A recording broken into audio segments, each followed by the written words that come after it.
Hey, step parents, feeling stuck on the outside? Well, you're absolutely not imagining it. The rejection you're feeling for the umpteenth time, that increasingly familiar pit in your stomach, it's very real. And right now, I'm going to give you clarity about why the step parent outsider role is so common, what's actually happening beneath the surface, and the specific shifts that can help you feel more grounded and less alone over time.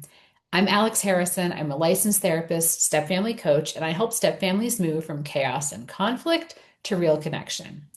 It's so important for you to know that even when you're showing up with your step parenting A game, it's incredibly normal to still feel like your step kids are keeping you at arm's length. And to understand this dynamic, we have to start by acknowledging that biology is totally in play here.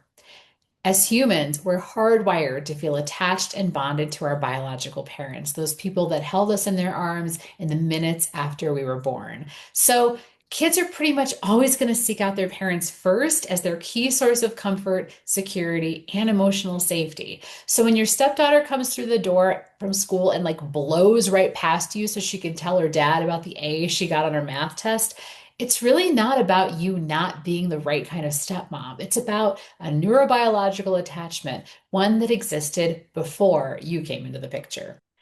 Okay, I will say this. We know that bonding to step parents does tend to be easier the younger kids are when step parents enter into the picture. So it sure makes a lot of sense that older kids, especially adolescents, are going to have a harder time feeling close to their step parents. In fact, that's exactly what the research tells us. Kids also feel what we call loyalty binds, the feeling that allowing myself to get close to my step parent somehow feels like a betrayal to my actual parent, specifically the parent in the other household. It's so totally normal. And sometimes these loyalty binds show up right away, but it's also really common for step parents to feel like, man, things were going so well in the beginning, and now we are neck deep living together under one roof, and my stepchild is suddenly so resistant to the relationship between us. For these reasons alone, in step families, emotional closeness just tends to lag far behind good intentions and our good behavior. And that reality can be so hard to hold. It's a paradox of sorts, really, where you can show up as a step parent who's flexible and generous and emotionally regulated and still feel unseen and rejected. Navigating the paradox better over time means reminding ourselves that this outsider feeling really isn't about rejection at all. It's just about timing and the huge bell curve of normal when it comes to loyalty and emotional safety for kids. I'm going to offer you a mindset shift here to help you. So here we go. Move away from a mission to earn your stepchild's love and connection, and instead commit to being an anchoring presence in their lives. Be the calm, reliable presence. I'm a gardener and I think about the step parent stepchild relationship through this lens of creating a good garden. Like the fun and easy part of gardening is harvest time, of course, when the tomatoes are perfectly ripe and the basil is prolific and the green beans are tender, and I can just walk out in my flip-flops and like come back into the house 5 minutes later with dinner ready to go.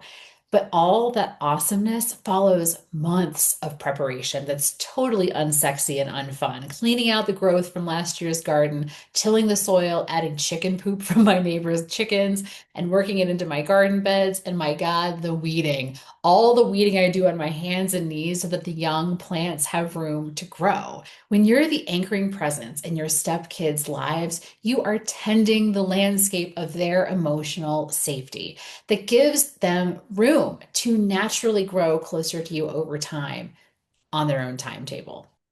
Now, what does that look like in action?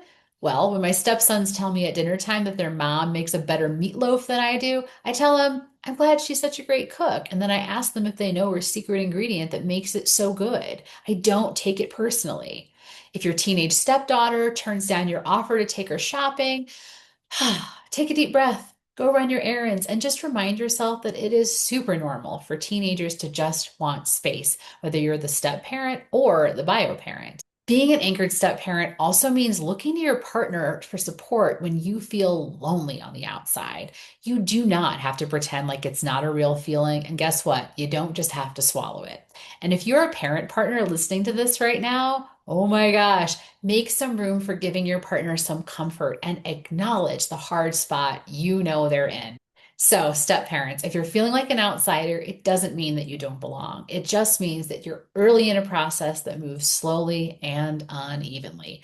And with the right support, it does get easier. If this resonated with you, I have more to offer because we are just scratching the surface here. Like and subscribe to get a leg up on new videos, and I have more resources linked below.